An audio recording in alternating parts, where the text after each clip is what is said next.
میرے محترم دوستو، چونکہ عید الفطر قریب آ رہی ہے، اس لیے بہت سارے ساتھی صدقہ فطر کے بارے میں سوال کرتے ہیں، اور خصوصاً بچوں کے صدقہ فطر کے بارے میں۔ تو 3 اصول ذہن میں رکھ لیں، انشاءاللہ آپ کو اشکال نہیں ہوگا۔ نمبر 1، آپ جس ملک میں رہ رہے ہیں اس ملک کے حساب سے آپ کے اوپر صدقہ فطر واجب ہوگا۔ مثلا آپ قطر میں رہ رہے ہیں تو آپ کے اوپر قطر کے حساب سے 15 ریال صدقہ فطر واجب ہے۔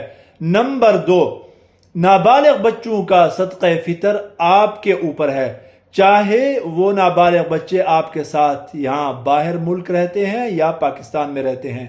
نمبر 3، بالغ بچوں کا اور بیوی کا صدقہ فطر آپ کے اوپر واجب نہیں ہے، خود ان کی ذمہ داری ہے کہ اپنا صدقہ فطر ادا کریں، لیکن اگر آپ ادا کرنا چاہیں تو ادا کر سکتے ہیں، ادا ہو جائے گا۔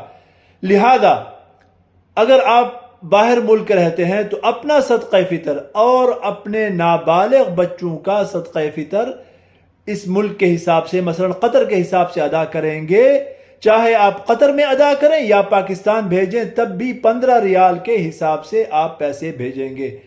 اور بالغ بچوں کا اور بیوی کا صدقہ فطر آپ کے اوپر نہیں تھا، لیکن اگر آپ ادا کرنا چاہتے ہیں تو پاکستان کے پیسوں کے حساب سے بھی آپ ادا کر سکتے ہیں، لیکن علماء فرماتے ہیں کہ بہتر یہ ہے کہ جس ملک میں آپ رہ رہے ہیں ان کا صدقہ فطر بھی اس ملک کے حساب سے ادا کریں۔